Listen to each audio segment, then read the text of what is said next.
चलिए, travel and tourism related कुछ reports, international level पे ट्रैवल एंड टूरिज्म रिलेटेड कुछ रिपोर्ट्स पब्लिश किए जाते हैं। कौन सी बॉडी को रिपोर्ट पब्लिश करती है ये देखते हैं। Global travel and tourism report world economic forum द्वारा यह रिपोर्ट प्रतिवर्ष जारी किया जाता है। दूसरा रिपोर्ट है travel and tourism competitiveness index, यह भी वर्ल्ड इकोनॉमिक फोरम द्वारा जारी किया जाता है। Travel and tourism power index ये World Trade and Travel Council द्वारा जारी किया जाता है, और वर्ल्ड टूरिज्म बैरोमीटर ये यूनाइटेड नेशन के वर्ल्ड ट्रेड ऑर्गेनाइजेशन द्वारा जारी किया जाता है। इसमें से ये जो global travel and tourism report है इसको वर्ल्ड ट्रैवल रिपोर्ट भी कहते हैं। तो कभी वर्ल्ड ट्रैवल रिपोर्ट भी आए तो भी आपको ध्यान रखना है वर्ल्ड इकोनॉमिक फोरम ही इसी को दूसरे नाम से जाना जाता है। ठीक है, चलिए ये चार इंपॉर्टेंट रिपोर्ट है ट्रैवल रिलेटेड। एक इंपॉर्टेंट जानकारी है international year of sustainable tourism for development. 2017 का जो ईयर था उसको international year of sustainable tourism for development यानी समपोषणीय विकास के लिए पर्यटन का अंतरराष्ट्रीय वर्ष 2017 को घोषित किया गया था। इसको घोषित करने वाली बॉडी थी यूएनजीए माने यूनाइटेड नेशन जनरल असेंबली यानी संयुक्त राष्ट्र आम सभा। ठीक है, चलिए हम देखते हैं, वापस आ जाते हैं अपने इंडियन टूरिज्म सेक्टर पर और हम देखते हैं problems of Indian tourism sector. Bharat में टूरिज्म सेक्टर में कहां-कहां कौन-कौन सी बाधाएं हैं, समस्याएं हैं, ये देखते हैं। पहला, less share in world tourism. Bharat में दुनिया में जितना टूरिज्म होता है, जितना पर्यटन होता है, उसमें भारत की हिस्सेदारी बहुत कम है, 0.6%। ये एक इंडियन टूरिज्म के लिए, क्योंकि इंडिया इतना बड़ा देश है, इतनी बड़ी जनसंख्या वाला देश है, इतनी बड़ी डाइवर्सिटी का देश है, इसके बावजूद जो वर्ल्ड टूरिज्म है उसमें हमारा शेयर केवल 0.6% है। ठीक है, इसको हमें बहुत ज्यादा बढ़ाने की जरूरत है और इतनी पोटेंशियल भारत के टूरिज्म सेक्टर में है, तो इस पे ध्यान देने की बहुत बड़ी जरूरत है। दूसरे नंबर पे है अनटैप्ड एरियाज ऑफ टूरिज्म। ठीक है, अनटैप्ड एरियाज ऑफ टूरिज्म क्या मतलब है कि भारत में पर्यटन का असीम अवसर है। There are lot of opportunities, lot of potential for tourism, and lot of areas are there for or to be developed as a tourist site. But the problem is that they are untapped. यानी भारत में ऐसे बहुत से स्थल हैं, ऐसे बहुत से नेचुरल साइट्स हैं, ऐसे बहुत से मैनमेड साइट्स हैं जो एक टूरिस्ट साइट के रूप में डेवलप किए जा सकते हैं, लेकिन अभी उनको अनटैप्ड है, यानी उस पर अभी हमारा ध्यान नहीं गया है, उसको हमने टूरिज्म की दृष्टि से नहीं देखा है।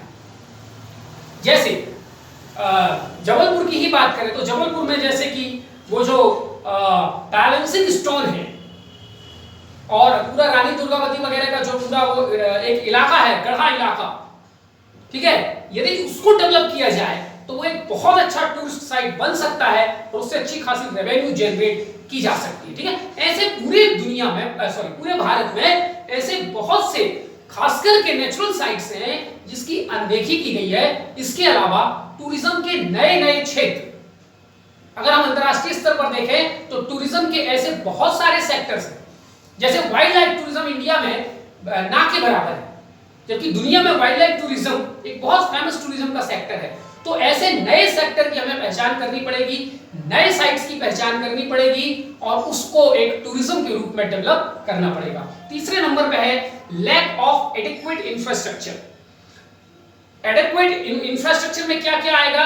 इंडिया में टूरिज्म के लिए कौन कौन से इंफ्रास्ट्रक्चर की जरूरत है? एक तो उसके लिए प्रॉपर एजुकेशन चाहिए ताकि लोग टूरिज्म के बारे में उनका अवेयरनेस हो। वर्ल्ड क्लास हमारे पास ट्रांसपोर्टेशन सिस्टम होने चाहिए, वर्ल्ड क्लास के होटल्स, वर्ल्ड क्लास के क्यूजाइंस माने खान पान का रहन सहन, ये तमाम तरीके, एयरपोर्ट हमारे बहुत अच्छे हों, पोर्ट हमारे बहुत अच्छे हों और एविएशन हमारा बहुत अच्छा हो, क्योंकि विदेशी लोग जितना घूमने आते हैं भारत में तो उसमें 96% एयर रूट से आते हैं। ठीक है, लगभग 2.5% रोड रूट से आते हैं और 1% के आसपास लगभग सी रूट से आते हैं। तो हमें ये सारे अपने जो मोड्स ऑफ ट्रांसपोर्टेशन है उनको हाईली डेवलप करना पड़ेगा, ताकि कंफर्टेबल जर्नी के माध्यम से लोग भारत आए, और भारत आने के बाद उनको जो हाइजीन है, क्लीनिनेस है, सारा इंफ्रास्ट्रक्चर जो इंडिया का है वो उनको बेहतर लगे, तो ज्यादा से ज्यादा यात्री, ज्यादा से ज्यादा टूरिस्ट भारत में आकर के और पर्यटन करेंगे। कॉम्प्लेक्स वीजा फॉर्मेलिटीज, अब तो हालांकि वीजा में हम लोगों ने काफी रिलैक्सेशन लाया है, काफी कॉम्प्लेक्सिटीज जो थी उनको दूर किया है, लेकिन फिर भी अभी यदि दुनिया की दृष्टि से देखा जाए तो भारत की वीजा फॉर्मेलिटीज बहुत ज्यादा कॉम्प्लेक्स है। उस वीजा फॉर्मेलिटीज को, अब चूंकि देश की सुरक्षा व्यवस्था इत्यादि को देखते हुए कुछ फॉर्मेलिटीज हमने कठोर रखे हैं, उन्हें थोड़ा सा लिबरलाइज समय के अनुसार करने की जरूरत है। Multiplicity of taxes, tourism sector में चाहे वो होटल हो, एविएशन हो, ट्रांसपोर्ट हो, इनमें कई प्रकार के टैक्स के ऊपर टैक्स टैक्स टैक्स टैक्स ऐसे लगते जाते हैं, उससे कुल मिलाकर के इंडिया में टूरिज्म करना महंगा पड़ जाता है। ठीक है, तो इन टैक्सेस को थोड़ा सा रैशनलाइज करना पड़ेगा। Problem of law and order की सबसे बड़ी समस्या है, भारत में विदेशी पर्यटक कई बार लॉ एंड ऑर्डर की व्यवस्था के कारण डरे रहते हैं, क्योंकि गोवा, मुंबई, उत्तर प्रदेश कुछ ऐसे जगह हैं जहां पर विदेशी यात्रियों के साथ में छेड़छाड़ की जाती है, मॉलस्टेशन किया जाता है महिलाओं के साथ में, उनकी चोरी वगैरह कर ली जाती है। तो इस प्रकार की लॉ एंड ऑर्डर सिस्टम को मेंटेन करने की जरूरत है, खास करके फॉरेन टूरिस्ट्स के लिए, क्योंकि Indian tourist are used to of this type of practices and they can handle it very much. ठीक है, लेकिन बाहर के लोगों को जानकारी नहीं है यहाँ के सिस्टम की, यहाँ के लोगों की, तो थोड़ा सा लॉ एंड ऑर्डर को इस मामले में सख्त रहना जरूरी है। Issues of safety and security, ये इसी से जुड़ा हुआ मुद्दा है। विदेशी पर्यटक या देशी पर्यटक कोई भी हो, उनकी सुरक्षा व्यवस्था ठीक ठाक होनी चाहिए। उनको लूटना, उनको ज्यादा महंगे कीमत पर होटल रूम देना या महंगी कीमत पर चीजों को देना, ऑटो वाले, टैक्सी वाले भी उनका एक प्रकार से जो है ये समझ करके कि बाहर के लोग हैं, थोड़ा सा चीजों को जो है अपने फेवरेबल तरीके से चीजों को हैंडल करते हैं। तो इन सारी व्यवस्थाओं को भी ध्यान देना बहुत जरूरी है। Lack of skilled manpower, Bharat में टूरिज्म सेक्टर में स्किल्ड मैन पावर यानी कि जो टूरिस्ट गाइड्स हैं, ट्रैवल एजेंसीज हैं, ट्रैवल ऑपरेटर्स हैं, इन सब में स्किल जो टूरिज्म सेक्टर की जानकारी रखते हो उनकी कमी है। इसके सेक्टर में काम करने की जरूरत है। Aviation sector crisis, air India वगैरह में जो इस समय एविएशन सेक्टर में जो क्राइसिस चल रही है, उस क्राइसिस का भी, क्योंकि सब घाटे में चल रही है, ठीक है, टाइमली फ्लाइट नहीं हो पाता है, तो ये तमाम चीजों को लेकर के एविएशन सेक्टर में जो क्राइसिस चल रही है उसको दूर करना बहुत जरूरी है, क्योंकि इंटरनेशनल जो टूरिस्ट आते हैं भारत में, उसमें एविएशन सेक्टर का सबसे बड़ा रोल है। इस क्राइसिस को दूर करना पड़ेगा। Lack of promotion and marketing, tourism को बहुत ज्यादा प्रमोट और बहुत ज्यादा उसकी मार्केटिंग नहीं की जाती है भारत सरकार द्वारा या स्टेट गवर्नमेंट्स में भी, तो उसको थोड़ा सा एक कॉर्पोरेट ब्रांड देकर के टूरिज्म को और उसको हाईली प्रमोट और उसको मार्केटिंग उसकी करने की जरूरत है, ताकि देश और विदेश के लोग जान सकें कि भारत में टूरिज्म की क्या पोटेंशियल है। Lack of awareness of countries on history, heritage and culture, यदि ये डोमेस्टिक टूरिज्म की बात, हमारे देश के अपने खुद के लोग अपने देश के इतिहास, कला, संस्कृति, उसकी विरासत को नहीं जानते, और इसलिए यदि उनके टूरिज्म की बात आती है तो वो ज्यादातर विदेश प्रेफर करते हैं। अगर आपको स्विट्जरलैंड घूमना है तो आप शिमला, मनाली, उत्तराखंड चले जाएं, आपको वहां स्विट्जरलैंड का नजारा देखने को मिल जाएगा। लेकिन नहीं, हम जाएंगे तो स्विट्जरलैंड जाएंगे। ठीक है, अगर इंडिया से आपको विदेश में घूमने जाना है, उसके बेहतर यह है कि आप इंडिया के नॉर्थ, साउथ, ईस्ट, वेस्ट का स्टडी कीजिए, उसकी हिस्ट्री, कल्चर के बारे में जानकारी रखिए, तो आपको पूरे विश्व के दर्शन भारत के अंदर हो जाते हैं। ठीक है, तो भारत में जो डोमेस्टिक टूरिज्म है उसको बढ़ाने के लिए इन सारी चीजों का ज्ञान होना और हमारा अपना एक नेशनहुड के प्रति जो एक भावना है वो भी होगा, तो उससे जो हमारा डोमेस्टिक टूरिज्म है वो भी बढ़ेगा। और आप जब डोमेस्टिक टूरिज्म कर लेते हैं तो आप विदेश भी घूमिए, ऐसा नहीं कि देश में ही घूमते रह जाएं। ठीक है, लेकिन यहाँ कहने का मतलब ये है कि before choosing a foreign site one must see Indian alternatives also. ठीक है, lack of cleanliness and hygiene, Bharat में एक बहुत बड़ी समस्या है, सफाई, स्वच्छता ठीक है। और हाइजीन इंडिया में जगह जगह पर इसकी बहुत ज्यादा कमी पाई जाती है। अब हालांकि स्वच्छ भारत अभियान और बहुत सारे स्वच्छता को लेकर के जो हमने एक मूवमेंट चलाया है उससे काफी कुछ चेंजेस आया है, लेकिन अभी भी जो माइंडसेट है उस माइंडसेट में चेंज नहीं आया है। हमें उस माइंडसेट को चेंज करने की जरूरत है। कहीं भी नेत्र थूक देना, कहीं भी चीजों को फेंक देना, जबकि कहीं भी आप घूमने जाए सबकी एक प्रॉपर व्यवस्था होती है, कहाँ थूकना है, कहाँ चीजों को फेंकना है, कहाँ गीली चीज, कहाँ सूखी चीज, ये तमाम व्यवस्था रहती है। लेकिन हमारा माइंडसेट वैसा नहीं है। उस माइंडसेट को हमें चेंज करना पड़ेगा ताकि देश साफ, स्वच्छ, सुंदर और हाइजीन दिखे, जिससे हमें भी फायदा होगा और बाहर से आने वाले विदेशी यात्रियों को भी। एक्सचेंज रेट वोलाटिलिटी, क्या रुपये की कीमत घटने बढ़ने के कारण कई बार क्या एक्सचेंज रेट जो विदेशी मुद्राओं के साथ हमारा होता है उसमें भी स्थिरता नहीं होती, उससे भी थोड़ा सा टूरिज्म सेक्टर प्रभावित होता है। इस पर भी हमें थोड़ी सी ध्यान देने की जरूरत है। 14वें नंबर पे है लैक ऑफ गवर्नमेंट स्पॉन्सरशिप। वही गवर्नमेंट बहुत ज्यादा प्रमोट नहीं करती है टूरिज्म को, चाहे सेंट्रल गवर्नमेंट हो या स्टेट्स गवर्नमेंट हो। इस पर गवर्नमेंट को एक पॉलिसी बना करके इनिशिएटिव लेने की जरूरत है और उसको स्पॉन्सर करने की जरूरत है, क्योंकि इससे उनको एक रेवेन्यू की भी प्राप्ति होती है।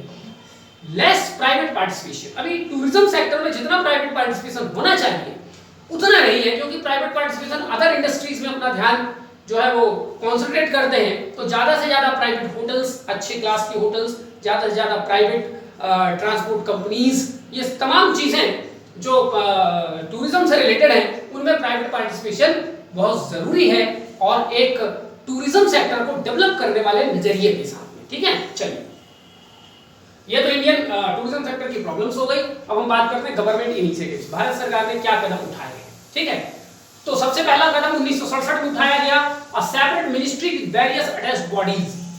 टूरिज्म के लिए हमने एक सेपरेट मिनिस्ट्री बना दिया है और उसके अंदर बहुत सारी ऐसी बॉडीज को रखा है जो टूरिज्म सेक्टर पर काम करते हैं।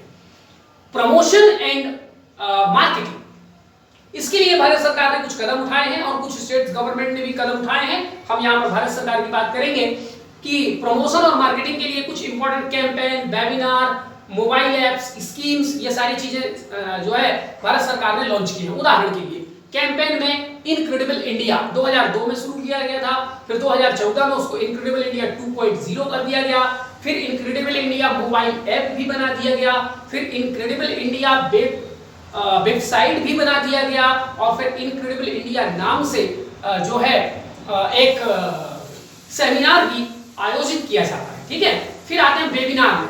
अभी जो कोविड-19 के चलते फिजिकली सेमिनार नहीं हो पाता, तो वेब के आधार पर इंटरनेट के माध्यम से सेमिनार जो है आयोजित किए जाते हैं, उसको वेबिनार कहा जाता है। देखो अपना देश नाम से वेबिनार आयोजित किया गया है मिनिस्ट्री ऑफ टूरिज्म के द्वारा। ठीक है, कुछ और भी शुरुआत किए गए हैं, जैसे अतिथि देवो भव, एक सोशल मीडिया कैंपेन है जिसके माध्यम से भारत के लोगों के माइंडसेट को बदलने की कोशिश की गई है कि भारत के अंदर जो बाहर से लोग आते हैं घूमने वो हमारे अतिथि हैं और भारत की संस्कृति रही है अतिथि को देवताओं के समान मानने की। इसलिए उनके साथ चोरी चकारी, छेड़छाड़ और जो बदतमीजी वाली घटनाएं हैं उनको ना किया जाए। ठीक है, एक और मिनिस्ट्री ऑफ एक्सटर्नल अफेयर्स ने एक कैंपेन चलाया है, नो इंडिया प्रोग्राम।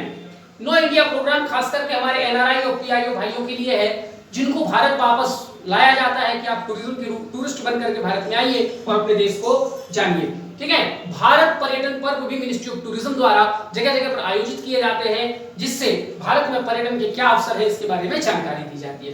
ठीक है, कुछ स्कीम्स चलाए गए हैं जैसे कि प्रसाद स्कीम है, हृदय स्कीम है, स्वदेश दर्शन स्कीम है, गो नॉर्थ ईस्ट, गोन नहीं है, गो नॉर्थ ईस्ट स्कीम है, एडप्ट अ हेरिटेज स्कीम है और भी कुछ स्कीम है जिसके बारे में हम आगे चर्चा करेंगे। ठीक है, मोबाइल एप्स, स्वच्छ पर्यटन ऐप एक मोबाइल ऐप बनाया गया है, इनक्रेडिबल इंडिया ऐप बनाया गया है और भी कई प्रकार के ऐप पर्यटन को बढ़ावा देने के लिए बनाए गए हैं।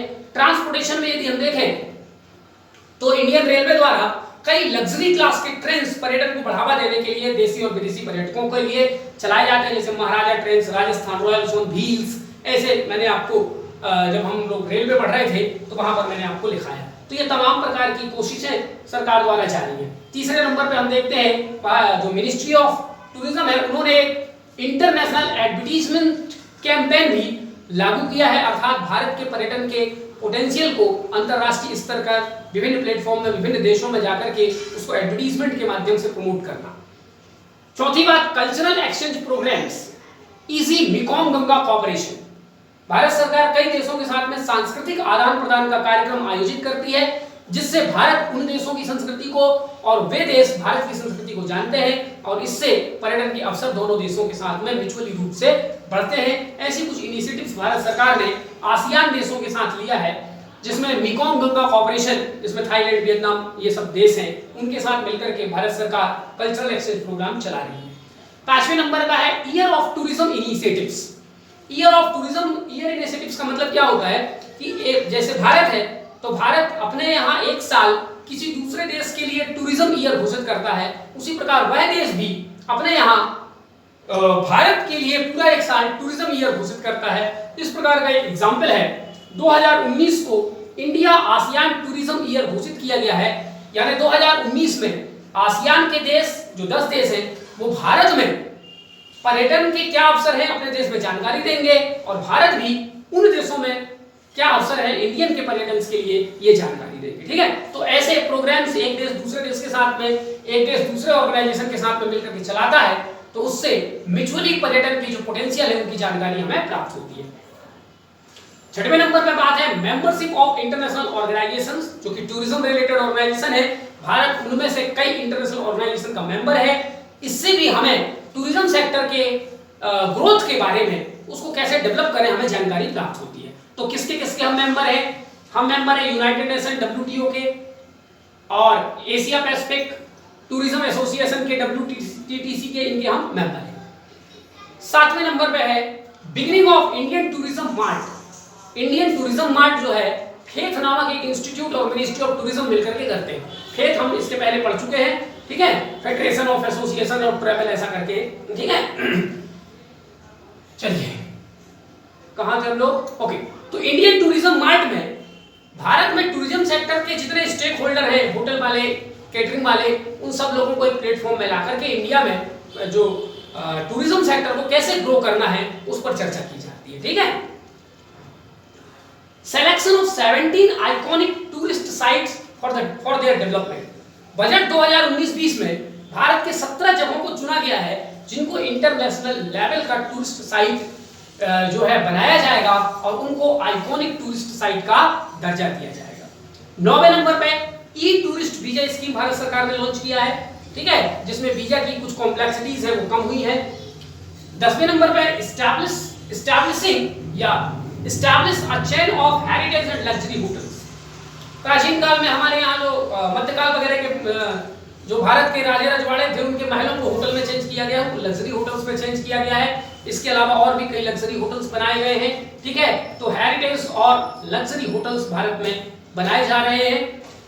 इससे भारत में लग्जरी टूरिज्म का जो अवसर है वो बढ़ता है। उड़ान स्कीम भारत सरकार ने एयर ट्रांसपोर्ट के सेक्टर में लॉन्च किया है। उड़ान 2 प्रकार का है, एक डोमेस्टिक उड़ान स्कीम जिसमें भारत के नागरिक 2500 रुपए में जो है 2 घंटे की यात्रा एक जगह से दूसरे जगह करेंगे। इसी प्रकार एक इंटरनेशनल उड़ान स्कीम लाया गया है जिसमें भारत के लोगों को विदेश कम खर्चे में एयर ट्रांसपोर्ट के माध्यम से भेजा जाएगा, तो इससे और बाहर के लोगों को भारत भी लाया जाएगा। तो इस प्रकार टूरिज्म सेक्टर में एयर ट्रांसपोर्ट की यदि कीमत कम होती है तो उससे टूरिज्म के बढ़ने की संभावनाएं भी बढ़ती हैं। अगली बात हम लोग देखते हैं tourist police. Ministry of tourism ने सभी राज्यों को और यूटीज को एक एडवाइस दिया है कि एक स्पेशल पुलिस फोर्स बनाई जाए हर राज्य में, जिसका नाम टूरिस्ट पुलिस होगा और जो टूरिस्ट की सिक्योरिटी वगैरह के लिए, उसके लिए लॉ एंड ऑर्डर की काम करने में जो है इन्वॉल्व रहेगा। और नागालैंड ऐसा भारत का पहला राज्य है जिसने टूरिस्ट पुलिस डिप्लॉय किया है अपने राज्य में, ठीक है। मेडिकल या एम वीजा, मेडिकल क्षेत्र में भारत में असीम संभावनाएं हैं क्योंकि हमारे पास कई प्रकार के परंपरागत मेडिकल ट्रीटमेंट के तरीके पाए जाते हैं। तो इसलिए भारत सरकार ने एक नए वीजा कैटेगरी की शुरुआत की है जिसको मेडिकल वीजा या एम वीजा, मोबाइल वीजा नहीं होगा, इसकी शुरुआत की गई है, जिसकी प्रक्रिया अन्य प्रकार की वीजा प्रक्रिया की तुलना में काफी सरल है ताकि भारत में मेडिकल टूरिज्म को बढ़ावा दिया जा सके। अगला है target of world tourism share 1% by 2020 and 2% by 2025। अभी मैंने आपको बताया कि वर्ल्ड शेयर इंडिया का 0.6% है टूरिज्म में। 2020 के आखिरी में इसको बढ़ाकर 1% करना और 2025 तक इसको बढ़ाकर 2% करना, ऐसा मिनिस्ट्री ऑफ टूरिज्म ने टारगेट लिया है। और भारत सरकार और मिनिस्ट्री ऑफ टूरिज्म और स्टेट गवर्नमेंट मिलकर के इसके लिए अनेक कदम जो है वो उठा रहे हैं। ठीक है, स्टैच्यू ऑफ यूनिटी, दुनिया की सबसे बड़ी स्टैच्यू का अनावरण अक्टूबर 2018 में किया गया और इससे भारत में पर्यटन के बढ़ने की जो है संभावनाएं अच्छी खासी बनती है। 100% FDI in travel tourism and hospitality sector. ठीक है, तो हॉस्पिटैलिटी माने सेवा क्षेत्र, ट्रैवल टूरिज्म के सेक्टर में 100% FDI भारत सरकार ने ऑटोमेटिक रूप से दिया है। इससे भी विदेशी कंपनियां एमएनसीज भारत में जो ट्रैवल टूरिज्म और हॉस्पिटैलिटी में काम करती हैं, भारत में आकर के अपने ऑफिस लॉन्च करेंगे, अपने होटल्स लॉन्च करेंगे, अपनी कैटरिंग सर्विसेज लॉन्च करेंगी, जिससे इंटरनेशनल लेवल का वर्ल्ड क्लास इंफ्रास्ट्रक्चर भारत में टूरिज्म से रिलेटेड बन सकता है। ठीक है, 17वीं बात है 5-year tax holiday for 2, 3 and 4 star hotels located around world heritage sites. Bharat सरकार ने एक स्कीम निकाला है कि जो भारत में 38 वर्ल्ड हेरिटेज साइट्स हैं, यदि उसके आसपास कोई व्यक्ति 2, 3 और 4 स्टार होटल बनाता है तो उसको 5 साल टैक्स हॉलिडे माने टैक्स में छूट 5 साल तक मिलेगी। ठीक है, ये जो स्कीम है ये दिल्ली और मुंबई को छोड़कर के, मतलब दिल्ली के आसपास जो वर्ल्ड हेरिटेज साइट है और मुंबई में जो वर्ल्ड हेरिटेज साइट्स हैं, उसके अलावा बाकी जगह पर यदि आप होटल बनाते हैं तो आपको 5 साल तक टैक्स हॉलिडे भारत सरकार की ओर से मिलेगा। ये तमाम इनिशिएटिव्स भारत सरकार ने लिए हैं। नेक्स्ट वीडियो में हम 18वें नंबर के पॉइंट से गवर्नमेंट की इनिशिएटिव्स के बारे में आगे चर्चा करेंगे, क्योंकि गवर्नमेंट इनिशिएटिव्स से रिलेटेड बहुत सारे प्रोग्राम्स हमारे पास हैं। तो हम लोग 18वें नंबर से और भारत सरकार ने क्या कदम उठाए हैं उसको हम लोग आगे देखेंगे। धन्यवाद।